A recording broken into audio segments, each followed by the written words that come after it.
So we'll talk about the PARKROYAL project primarily.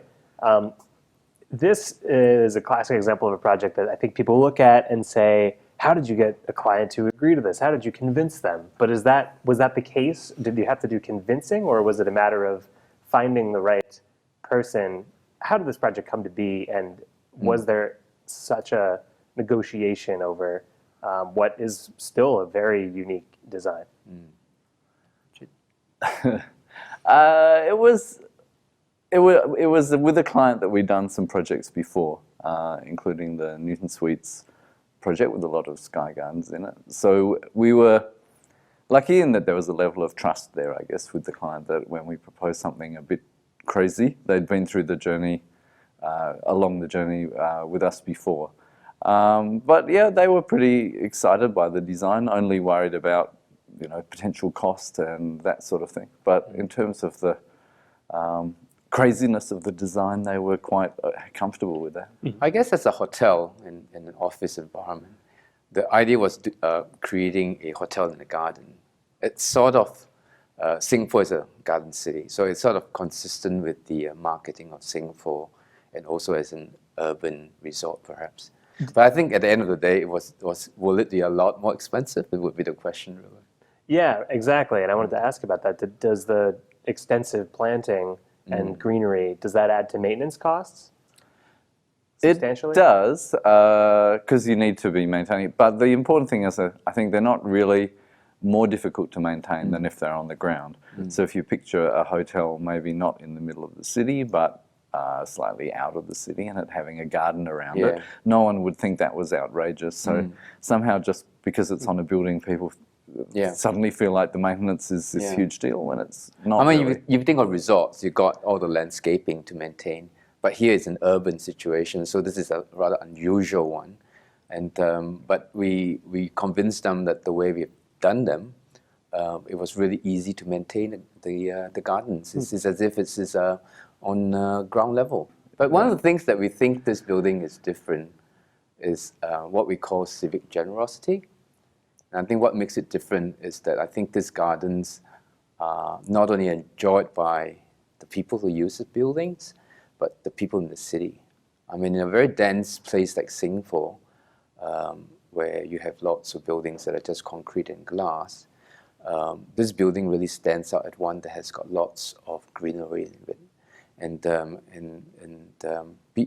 such sky gardens and landscaping does give the city, the people, a relief, I think. It does. And also it provides a habitat for birds and insects. Have you seen other buildings or projects in Singapore taking this building as an example, following your lead? Not just in Singapore, around the world. Sure. Hopefully with our projects, we see them a little bit like a sort of virus entered into the culture. And because it seems once you do one, people are much more confident to do it when there's a real example that they can see. And so there's a limit in terms of sustainability and impact that, you know, one firm can have. But if there's 1,000 firms across the globe doing these kind of buildings, then that's a real impact. I guess that's what we term civic generosity. If it actually inspire another architect or another developer to actually do some of these and give back to the city, I think this project would have gone a very long way to inspire others, I think. So in this viral model of this idea spreading across the world, what are the challenges? What are the main challenges? What's holding it back from spreading further? I think the difficulty really is that you really need to start thinking or embracing the ideas of having these gardens, these sky gardens, right from the onset, from a planning design stage. If you do have to train gardeners to use Spider-Man access or something like that, that's a complication. You know, you can't just ring up somebody and say, I need to do some trimming. It's like you've got to create this special class of people who can do it.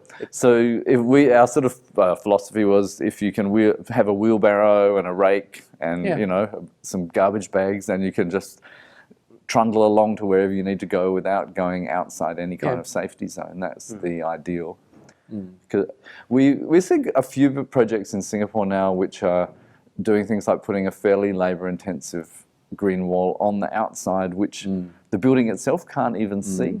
And I think those are probably doomed to be replaced after several years, because the people paying for it are not the people benefiting from it. So I think another strategy you need to think about is, how do we make sure that the people who are going to be doing the long-term maintenance of this building really get to enjoy them and feel like it's a cost that has a great benefit to them.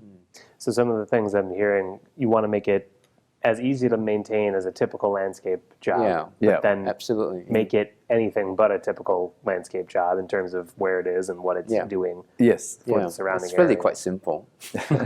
I think there is a certain cost to it too. So I think in a way it gets difficult to justify unless you're in a fairly high density situation where land costs are high.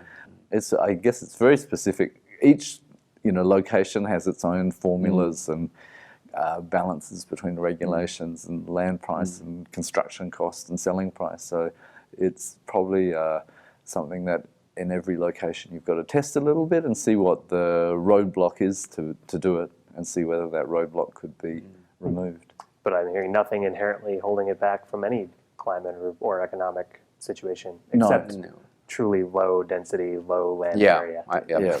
Which, I mean, you can still do it. It's just that it may be expensive, and why would you? Sure. Well, thank you so much for joining us. You're most welcome. Most welcome.